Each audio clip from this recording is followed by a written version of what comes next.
Good evening, everybody, and welcome to Evening Devotions. I'm so thankful you're here with me tonight. I am Pastor Tim Mason, and I'm the Associate Pastor at Incarnation Lutheran Church. And just the usual reminder that we have many online activities for you to join us with. You just go to our website, godamong.us, and look for online activities, and there you'll find all kinds of things that you can do. We have Bible studies, we have check-ins, we have lots of reminders.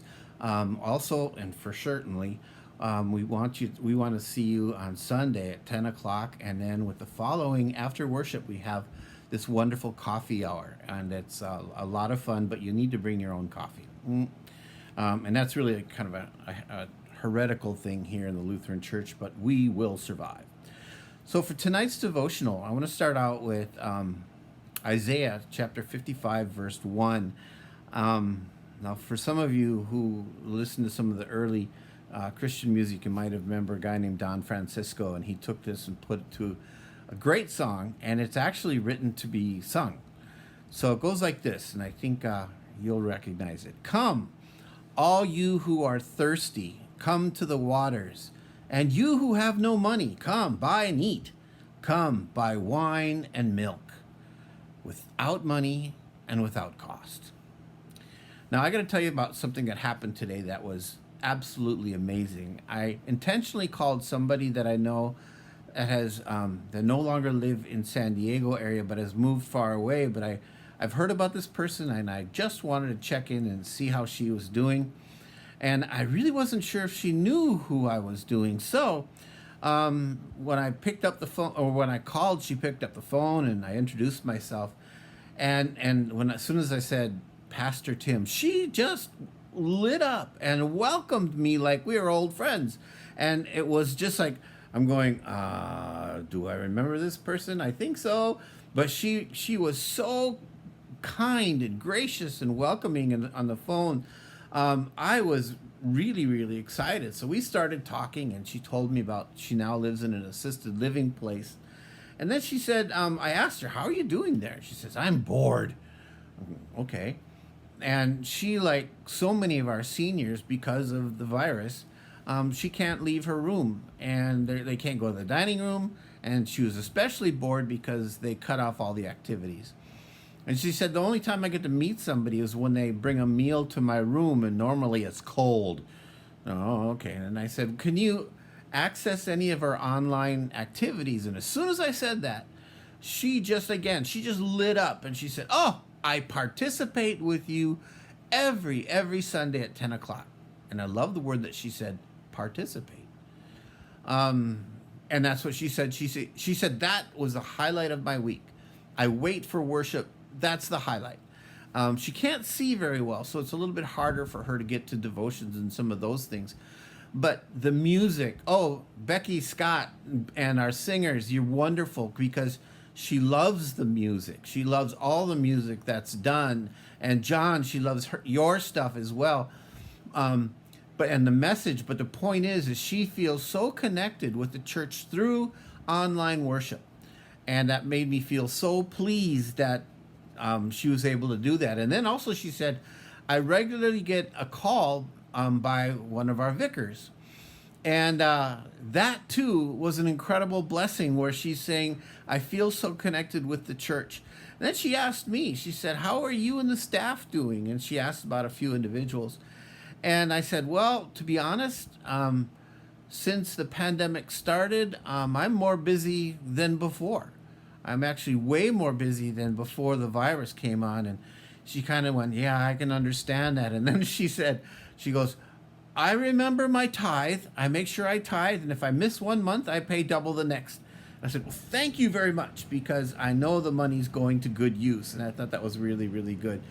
But the thing is she was acknowledging her joy that the church cares. We care for her, and she knows it. And the miles really mean nothing. Well, it's amazing how a simple phone call, especially to somebody who's living alone, can become a treasure of unimaginable value.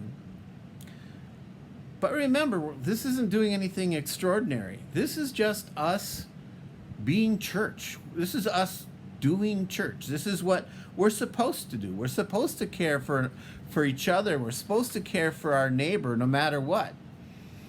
And this takes place in many, many different ways. So I was thinking about our food pantry a little bit. And on Sunday, I'm so thankful Deacon Mindy reminded us to bring food so that we as a church can bring food to Interfaith.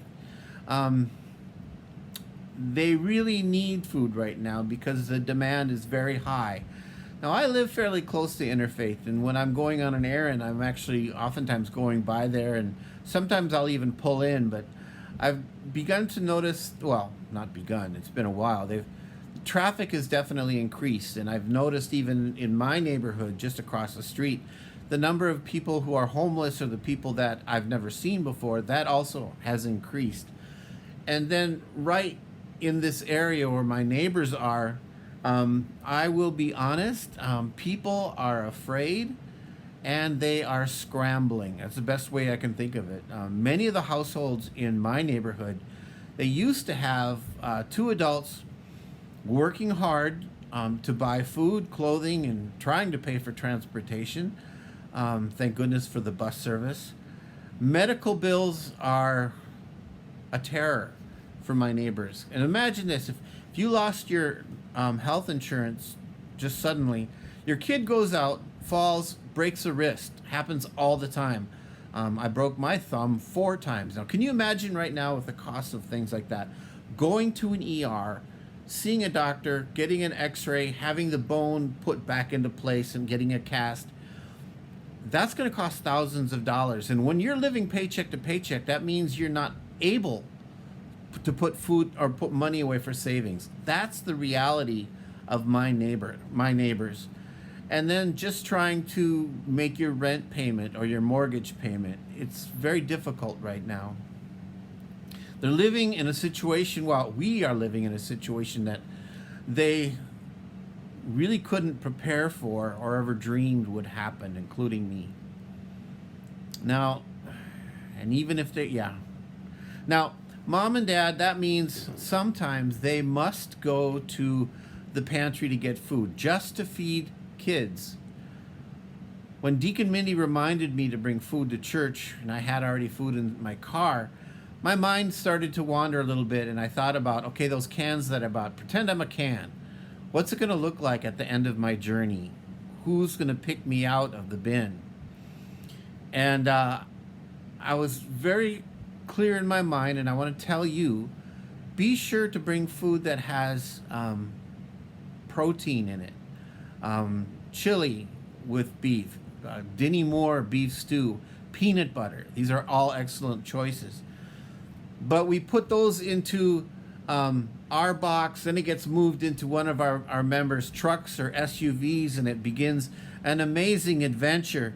It gets hauled into the pantry, and once it gets inside, it gets stored by many standards. I'm not exactly sure at Interfaith, but I know what we did at our place. And one of the things was protein content.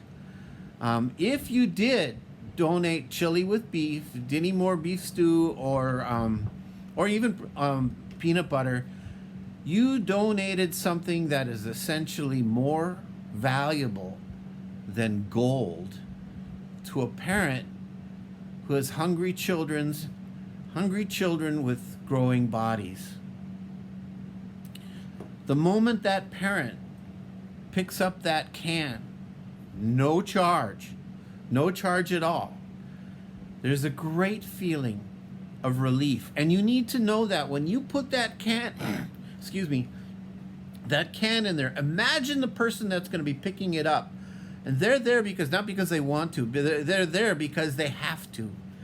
But when they pick up that can or cans or whatever, there might be a little bit of relief for maybe 3 days.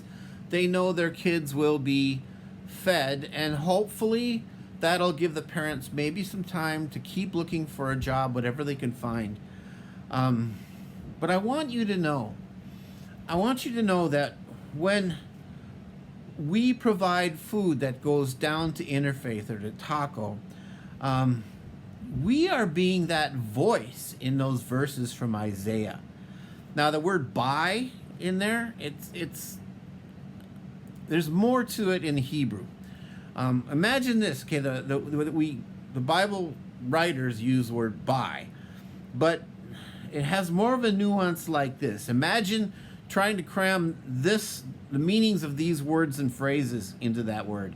Requisition, or be supplied, or to be supplied and satisfied. It's hard to squeeze into one little word or phrase. But God, through you and our church, is able to proclaim to those who are anxious, hungry, or just trying to be a good parent. And a better translation, here's what we're saying. Hey, anyone who is thirsty can go to the water and drink. No money? No problem. Go fill up. Eat. No payment required. Wine and milk for free. That's more the nuance of that verse. Now, I ask you to take those words and put them to some kind of a beautiful proclamation song. So through the gospel of unconditional grace, love, and mercy, think about the amount of hope you and we as a church are bringing to people all over the world right now. I got to meet Caroline for the first time on Sunday after worship. That was great. There is this phrase that's going on around since before, or just when the pandemic started, and it goes like this. The church isn't closed. The church is deployed. I like that. Continue to know you are loved, and you have the power of sharing unconditional hope and love through prayer, service, praise, and sharing. Now, in closing, I think about you all very, very often, and the best way for me to express what's going on in my heart, I must use Paul's words in his letter to the Philippians, chapter 1, verse 3. And he goes, I thank my God every time I remember you, constantly praying with joy in every one of my prayers for all of you, because of your sharing in the gospel from the first day until now. Let's finish with the Lord's Prayer. Our Father, who art in heaven, hallowed be thy name. Thy kingdom come, thy will be done, on earth as it is in heaven. Give us this day our daily bread, and forgive us our trespasses, as we forgive those who trespass against us. And lead us not into temptation, but deliver us from evil. For thine is the kingdom, and the power, and the glory, forever and ever. Amen. Thank you all. We have been blessed to be a blessing. Thanks be to God. Sleep well. Know that you are loved, and we are learning to be better at loving each other and the world around us through our Lord Jesus Christ. Have a good evening. Sleep well.